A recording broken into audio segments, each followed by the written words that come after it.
Welcome to the most horrible history lesson ever, or should that be the best ever? Bits of history that your teachers could never tell you, with all the gory bits left in. Kellogg's has teamed up with Horrible Histories, and with the writer Terry Deary, that's me, to bring you a series of disgusting tales from some of the most famous periods in history. Some of them are so foul, you may even have to hold your nose and close your eyes as you listen to them. This is one of 6 CDs in the series, available free on special packs of cornflakes, Frosties, Cocoa Pops and Rice Krispies. Each 30-minute CD is exclusive to Kellogg's, so you'll be one of the few people to know about some of the darkest secrets from the days of old. You may just want to eat your breakfast before pinning back your ears. Enjoy.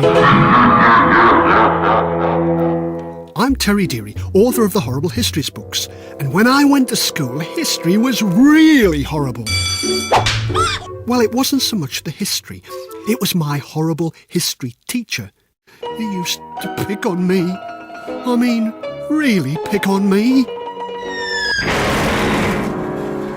He used to give us tricky facts like, Henry Tudor took Richard III's crown. Henry VIII took Henry Tudor's crown. Then he tried to test me with hard questions like, Deary, who took Henry VIII's crown? And I'd say something stupid like, please sir, it wasn't me. I just wish he told me the truth about the terrible Tudors. And the Tudors were truly terrifying, torturing tyrants, even worse than teachers.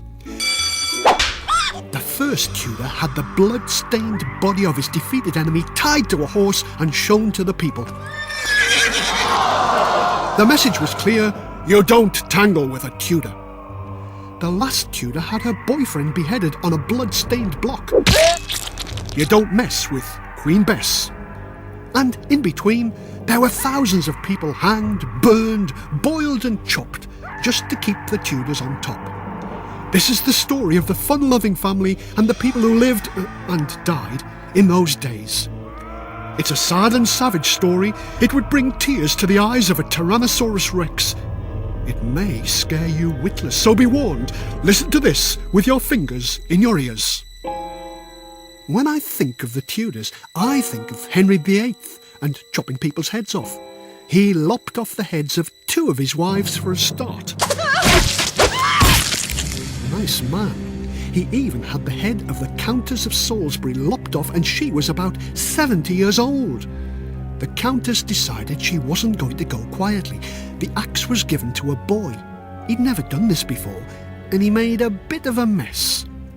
I wonder what he'd have said if he'd written a letter home after the execution. Tower Green, London, 1541. Dear Mum, started my new job as executioner today. It's not as easy as it looks. I have a nice uniform, you'd be proud of me, except you wouldn't know it was me, 'cause Henry's the executioner's anonymous secret. Anyway, the boss, Robert Cratwell, whose name I can't tell you 'cause it's secret, said I could start with an easy one. It's the old Countess of Salisbury, he said. She's nearly 70 years old, so she'll be no trouble. 70, I said.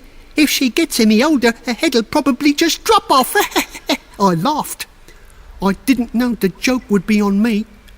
What's the old trout done? I asked. Nothing, Robert said. She's never had a trial or been found guilty. But her son, Cardinal Pole, was a Catholic, and he started stirring up trouble for the king. So Henry had the Cardinal's old mother thrown in the Tower a couple of years ago. And the king made sure she suffered in there, with terrible food and no heating. The old woman will be glad to be out of it. Bemmy gave me a few last-minute lessons in chopping and sent me off to do some target practice on the turnip. I was spot on. That turnip was sliced as neat as the ones that you put in your stew, Mum. But there was no one watching, was there? And turnips don't move.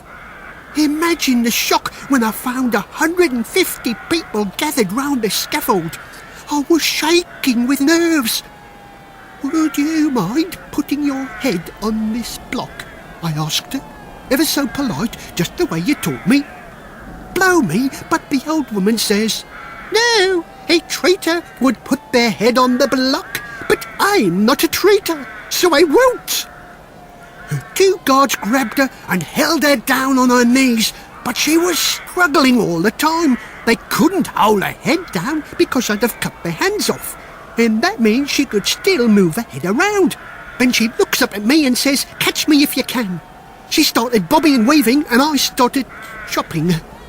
Well, I made a right mess of her shoulders before I finally got her in the neck and finished her off. It was my job to hold up her head and cry, "Behold the head of a traitor!" I was that scared I think I said, "Behold the head of a tater." The crowd were booing and throwing things at me. It was awful, Mum. But Robert's back now and I'm getting extra lessons. In the meantime, I'm working away in the torture chamber. They don't mind if you're clumsy in there and you don't have a big audience. Give my love to the kids and the cat.